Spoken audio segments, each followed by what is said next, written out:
We took it all. We brought them to our land. An endless night, ember hot and icy cold. The rage of the earth. We made this curse. Carved it in the blood on our backs. We did not see. We could not, but she did. And in the end... What will I become? Senua's Saga. Hellblade 2. Play it now with Game Pass. Anatomy of an ad. Subconsciously trigger emotions through music. Perfect. Define an opportunity. Imagine talking to millions of people across the U.S. like I am now. Identify a problem. Creating an audio ad is time-consuming. Offer a solution. Utilize cutting-edge AI. Imagine creating all that in under 30 seconds. Well, we did, to create this ad.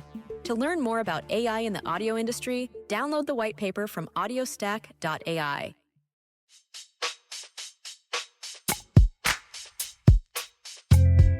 Welcome to Dear Prudence. I'm your Prudence, Jenée Desmond-Harris. Today we'll be discussing how a 72-year-old introvert can find more connection in life, when it's okay to pop up unannounced at a romantic partner's house and expect to have dinner, and whether it's acceptable to bail on a family vacation because your seat on the flight doesn't have enough legroom. Here to help me out is Farhad Manjoo. Formerly an opinion writer for the New York Times, he's now our colleague here at Slate. His new column, Our Farhad, is all about the Reddit communities that bring him joy. Welcome. Hey, nice to be here. Thank you so much for being here. And before we get started, I want to give you a chance to give one piece of unsolicited advice. I feel like, maybe I'll talk about this later, but always think about things from the other person's perspective when you're dealing with people. Very mature, yeah. But difficult to implement. Yes. If you feel strongly about your perspective. Yeah. That's take a breath and then try it. Okay, fair. Sounds very evolved of you. I'll make a note of that, especially when I'm on the internet. Yeah. Okay, with that, Farhad and I will dive into your questions after a short break.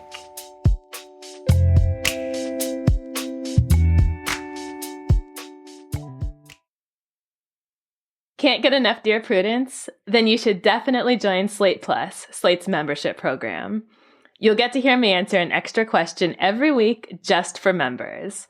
With your subscription, you get ad-free listening across the Slate network and unlimited reading on the Slate site, including all Dear Prudence columns, past and present. Go to slate.com/Prudie Plus to sign up. It's just $15 for your first 3 months. Again, that's slate.com/Prudie Plus. The best way to learn a language? Immersion. Living where the language is spoken and using it every day. But if that's not in the cards this year, you can still learn a language the second best way. And that's with Babbel. I love how easy it is to use, and as a person who can be really self-conscious about making mistakes, I love that I don't have to actually talk to a real human while I'm still working on my vocabulary and my accent. Be a better you in 2024 with Babbel, the science-based language-driven learning app that actually works. Don't pay hundreds of dollars for private tutors or waste hours on apps that don't really help you speak the language. Babbel's quick 10-minute lessons are handcrafted by over 200 language experts to help you start speaking a new language in as little as 3 weeks. Babbel's designed by real people for real conversations. Babbel's tips and tools are approachable, accessible, and rooted in real-life situations. They're delivered with conversation-based teaching, so you're ready to practice what you've learned in the real world. Babbel has over 16 million subscriptions sold. Plus, all of Babbel's 14 award-winning language courses are backed by their 20-day money-back guarantee. Here's a special limited-time deal for our listeners. Right now, get 55% off your Babbel subscription, but only for our listeners at babbel.com/Prudie. Get 55% off at babbel.com/Prudie, spelled BABBEL.com/Prudie. Rules and restrictions may apply. Welcome back. You're listening to Dear Prudence, and I'm here with Farhad Manjoo. Let's get started with our first letter. It's titled, Unromantic Turkey Sandwich Gremlin. My girlfriend and I are just about to move in together in a month. She stopped by unexpectedly with a bunch of groceries and planned to cook dinner since I've had a really tough week at work and I'm studying for a final exam that I have to take tomorrow. Having a career while going to grad school is no joke. I was startled because I wasn't expecting her and honestly kind of annoyed because I needed time to study and I had food that I needed to eat before it went bad. I wish she had texted me and asked what I needed, which was actually time, a quiet space to study, and an opportunity to avoid doing dishes for one more day, instead of assuming what I needed, a cooked meal and spending time together. I managed my feelings well, and I told her in an upbeat way that I was happy to see her, and she was so sweet for stopping by, but I was embarrassed because my apartment wasn't clean, I was hanging out in my underwear, I didn't have my glasses, and I was just startled. She was understanding, but asked what we're going to do when she comes home every day soon when we live together. I told her, well, that'd be different because I would expect to see her. All in all, it's not that deep. She took the groceries home so she could make dinner for herself and I could study and eat my low-effort turkey sandwiches before the deli meat goes bad.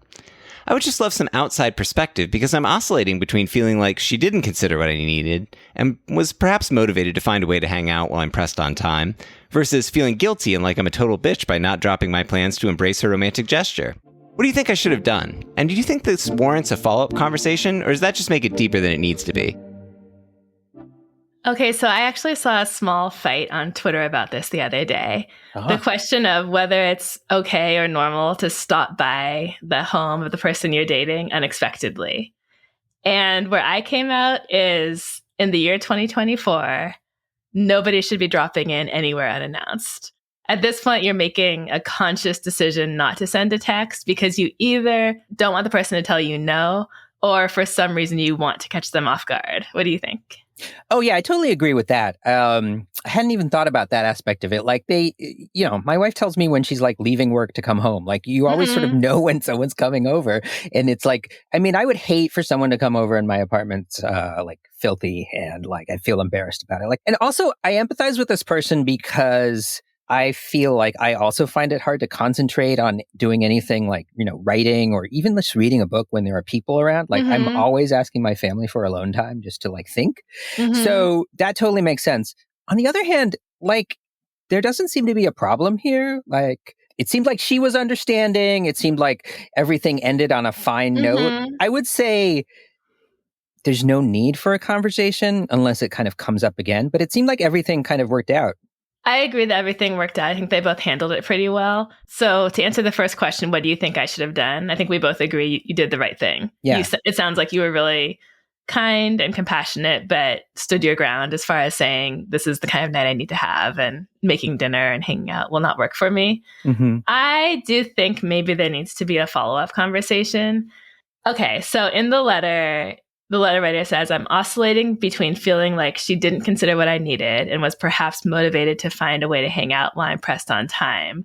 I think that instinct is something to pay attention to. Something's telling the letter writer, this person wants to hang out with me a little bit more than my availability to hang out with her. And that just makes me wonder, what will things be like when they move in together?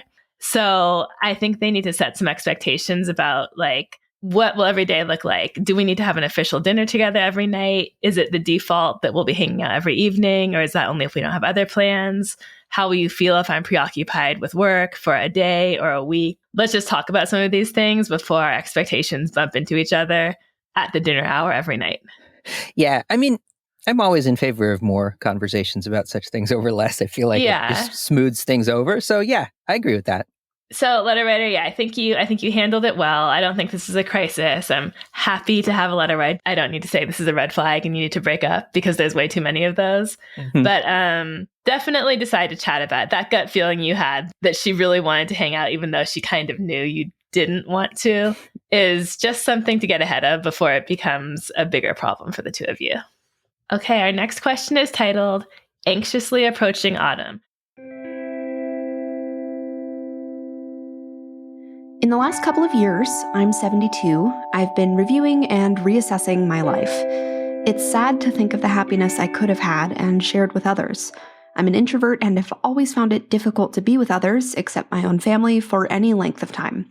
People realize this and don't invite me out unless it's with my partner, who is charming and loved by all.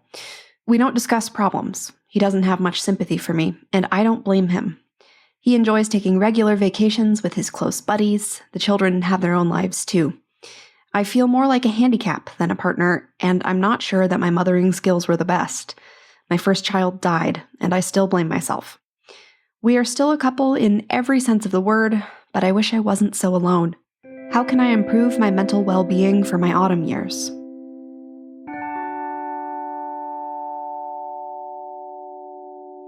This one made me really sad. I agree. Yeah. On a positive note, I'm excited that this person is making a change. I think reassessing your life at any point is good. At 72, it's pretty amazing. Yeah. Just to pull out one piece of it, because I don't think it's all about the relationship, but how would you feel if your wife wrote this about you? We don't discuss problems. He doesn't have much sympathy for me, and I don't blame him. He doesn't have much sympathy for me. That's just such a sad line. Yeah. Like, even if they have different kind of personalities with regard to others, or sort of one's an extrovert and one's an introvert, like just sort of like not seeing the relationship from the other person's perspective just seems like very sad. Yeah. I mean, she says we're still a couple in every sense of the word, but I don't know if that's really true. Yeah. She also says, I'm so alone. Right. Exactly. Yeah. Those two parts of the sentence really contradict each other. Right. I think sometimes when you're in a relationship that's not giving you what it should for many, many years, your standards can kind of change. And I mean, as they say, the bar is on the floor, Yeah. She also, she mentions her mothering and her first child dying. And it also seems like there's just kind of unresolved feelings or, grief perhaps from that incident. It seems like, there's a lot of long-term stuff. Absolutely. I sort of identified that too as maybe the core of all of this. I wonder if there is just some unprocessed trauma and grief from losing that child, which is such a huge, devastating event. I'm guessing back when that happened, her husband maybe wasn't there emotionally as he could have been, and maybe she didn't have the support she needed. And I wonder if her outlook on life and her way of interacting with the world has kind of been shaped by that. I always feel like I don't want to pass the buck to therapy and medication, but it does feel like there may be some depression going on that's behind all of these issues. The self-doubt, the self-blame, the negative self-image, the sense that she doesn't feel entitled to better treatment from her husband. I wonder if all of that is fueled by depression, and the depression was sparked by the loss of the child. Yeah, I mean, many of these things sort of suggested depression to me. It's just the idea that she feels like a handicap just seems like, I do think that there's kind of room for therapy and medication here. Yeah, I think it can make a lot of this feel a little bit lighter and a little bit more manageable. This was one of those letters where when I started jotting down ideas for how she might feel better, it felt like the bad advice people give to depressed people. Like, get outside, get some fresh air, write in a gratitude journal. Force yourself, right. Do a hobby that you like. Yeah. And I know those aren't helpful if you don't solve the core problem. And it's also a really challenging letter because she seems very lonely, but she also finds it hard to be around large groups of people or meet new friends. I mean, I think that's also something therapy can help with. Definitely, yeah. If possible, I wonder, in combination with therapy, if it would be helpful just to have one good friend. Just once. I wonder if there's someone letter writer who you like and feel comfortable with, who you're a little bit close to, who you would feel comfortable kind of trying to have a more emotionally intimate relationship with. I think it would help a lot to have a therapist and then one additional person who understands you, who can talk to you, who sees you in a positive light, which it sounds like maybe your husband doesn't. Or maybe finding a place in life where you can feel useful and appreciated. So I don't know if that's volunteering or going to local preschool and reading a book during story time. But I do think there are people in the world who will see the value in who you are. And it might help to kind of break up some of these feelings you're experiencing, to have some time when you feel you're appreciated and valued more than you are at home.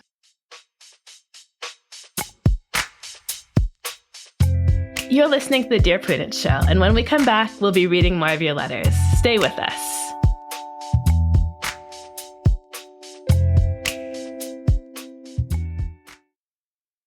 This episode is brought to you by Fail Better, David Duchovny's new podcast with Lemonada Media. On Fail Better, David, who's experienced both low and high-profile failures throughout his life, explores the vast world of failure how it holds us back, propels us forward, and ultimately shapes our lives. Each week, he'll chat with guests like Ben Stiller, Bette Midler, and more about how our perceived failures have actually been our biggest catalyst for growth, revelation, and even healing.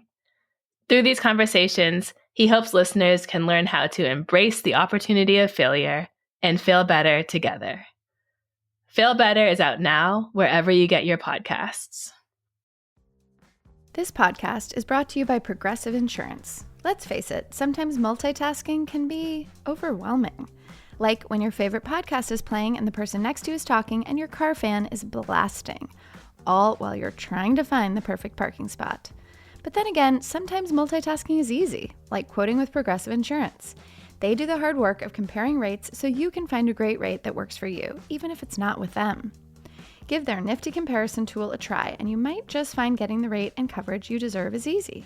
All you need to do is visit Progressive's website to get a quote with all the coverages you want, like comprehensive and collision coverage or personal injury protection. Then you'll see Progressive's direct rate, and their tool will provide options from other companies, all lined up and ready to compare, so it's simple to choose the rate and coverages you like. Press play on comparing auto rates. Quote at progressive.com to join the over 28 million drivers who trust Progressive. Progressive Casualty Insurance Company and Affiliates. Comparison rates not available in all states or situations. Prices vary based on how you buy. Welcome back to Dear Prudence. I'm here with my guest, Farhad Manjoo, to answer your letters. The next one is titled Too Tall to Fly Economy. I am 6'5" tall, so flying is extremely uncomfortable for me.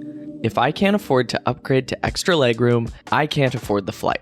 Earlier this year, my fiance's parents offered to take the whole family on a vacation that would require a 6-hour flight. I agreed, but explained the legroom situation, and even offered to pay for the upgrade. They said they would handle it. Fast forward to arriving at the airport, my future in-laws did upgrade me, but the upgrade didn't include extra legroom, just a better boarding group and a seat closer to the front. They were apologetic about not having read the fine print, but by then all the extra legroom seats were sold out. So I decided to stay home rather than curl up like a shrimp for 6 hours or scramble to find a new flight. I asked my fiance to stay home with me, but she decided to stick with her family. Now everyone is mad at everyone. I'm mad at my in-laws for being careless, at my fiance for not staying, and at the universe that a week of my vacation got wasted.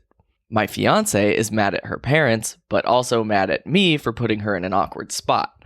My in-laws are mad that I didn't just suck it up, and at the wasted money. And everyone is mad that this drama soured the first couple of days of their vacation. Who owes who an apology here? It's been suggested that paying my in-laws back for what they spent on me would help smooth everything over, but honestly, I don't want to pay several $1,000s to cover a vacation I missed out on through no fault of my own. We're going to have to start wedding planning soon, and things are awkward. Okay, Farhad, let's go back in time to when you were engaged. I don't know how tall you are. I don't think it's 6'5", but let's pretend you're 6'5". Put yourself in this letter writer's shoes. You're at the airport expecting your extra legroom. The extra legroom isn't there. What do you do? I would have gone on that plane. I feel like he could have just sucked it up. You would have curled up like a shrimp? I would have curled up like a shrimp. Yeah. I mean, yeah, it's his future in-laws. Mm-hmm. It's just like a meeting family situation. I think often in those kinds of situations, there's some awkwardness in various parts of it and you kind of suck it up and deal with it. And especially you're trying to make a good impression. I think that it was his fault. Yeah. Okay. So I'm interested. Actually, I think I changed my mind listening to you because when I first read it, I thought, okay, physical discomfort. We can't ask anyone to physically hurt themselves and get a bad back or whatever. So this was a fair choice. But I don't know. I kind of always think too with in-laws, you want to really err on the side of being generous and accommodating. Yeah. Assuming it's going both ways, right? You're both doing that for each other. there's obviously a place for boundaries and standing up for yourself, but I think you should kind of hold those for when the people are intentionally mistreating you, right, or pushing boundaries, or being inappropriate. And this was an innocent mistake. Yeah, they even tried to help him. I mean, that sort of, they had a good intention and it was just a mistake. And I'm sure he could have fixed it on the flight back. And yeah, I would have curled up like a shrimp. It almost seems like he couldn't wait to leave, like maybe he really didn't want to go. And then, okay, the one thing I definitely think he was wrong for was asking his fiancée to go with him. Yeah, I can't see why he would be mad at her for going on the vacation. Not at all. Yeah. I mean, if anything, if he really felt like this was going to cause horrible physical damage to his body, I think he should have been super apologetic about it, like really, really apologetic and find a way to make it up. I don't know what the financial situation of everyone is, but if you can afford it, pay for the ticket, something like that. Yeah. I mean, I agree. If he could afford it, he should pay for the ticket. It seems like he should do something nice, do some kind of gesture to apologize or just smooth things over, even if he thinks he was in the right to not go. Mm-hmm. There's obviously lingering bad feeling, and I think he should go out of his way to address that. Yeah, because I mean, you're planning a wedding, and I'm guessing these people are going to be involved. Right. Maybe they're contributing, some funds to it. There's going to be so many points of tension, mm-hmm. and so many points where if everyone retreats to their corner and kind of digs in on their position, things are going to be really, really tough. Yeah. So you just want to kind of start a family culture of being as nice as possible. I think that goes a long way. And again, everyone has to be on board. And if someone is really unkind or inappropriate, then you pull back. But until someone actually does something wrong, I do think that kind of being kind, trying to fit in, trying to make things smooth is probably the way to go. Not like for moral reasons, but just to make your own life easier.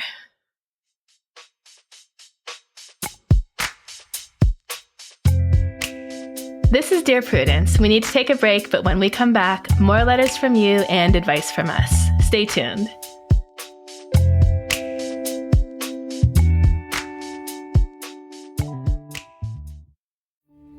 We took it all. We brought them to our land.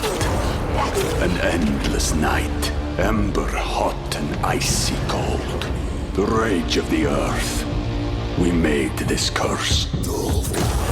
Carved it in the blood on our backs. We did not see. We could not, but she did. And in the end, what will I become? Senua's Saga. Hellblade 2. Play it now with Game Pass. I'm Jenée, and you're listening to Dear Prudence. Farhad and I are about to tackle our last question for the day. You ready? Yep. Okay, this letter is titled, Wishing for More for My Partner. I'm a woman in my late 20s who has a partner in her mid-20s. My partner often tells me how low she feels because she doesn't have friends. I tell her my friends are her friends. She never went away to college and has grown apart from her friends in high school.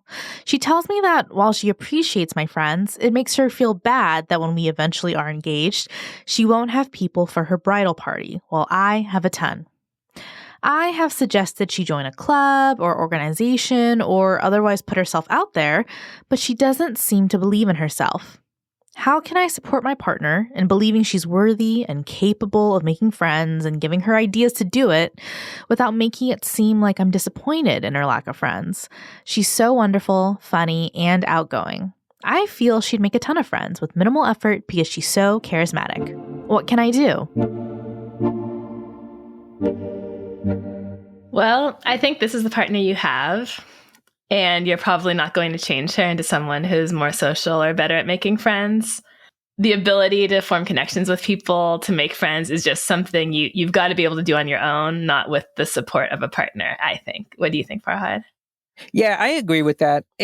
She says that, the partner often tells her how low she feels because she doesn't have friends. Mm-hmm. So...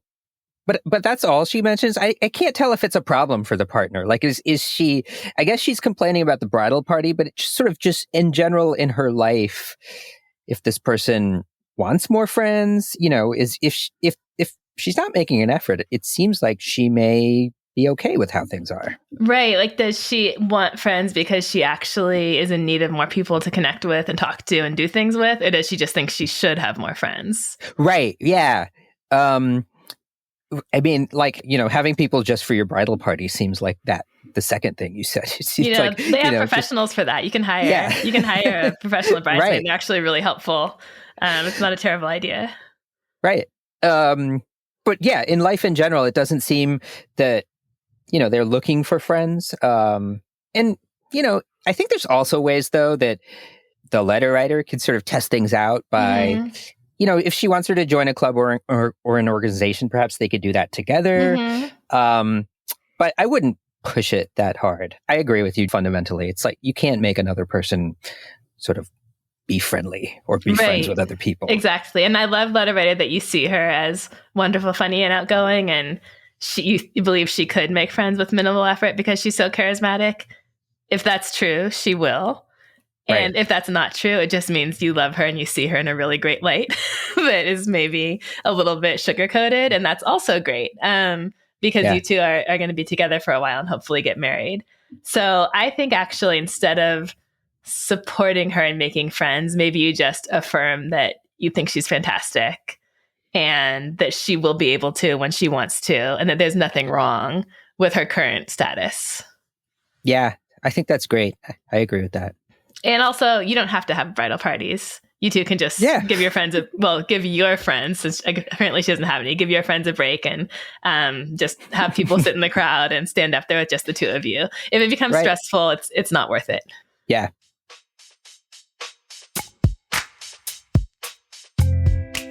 Those are all the questions we have for this week. It's been fun and hopefully helpful. Thank you, Farhad. Thanks so much. Follow Farhad on Twitter at @FManjoo. And make sure to read his Slate column, Our Farhad, which is all about the Reddit communities that bring him joy. Do you need help getting along with partners, relatives, coworkers, and people in general? Write to me.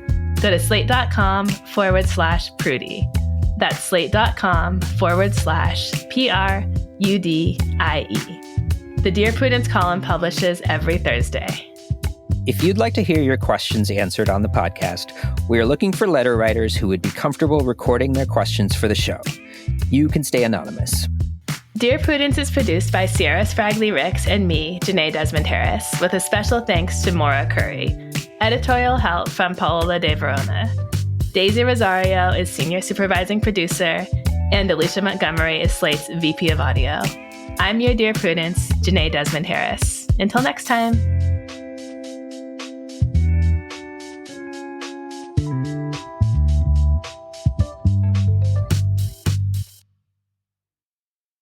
Anatomy of an ad.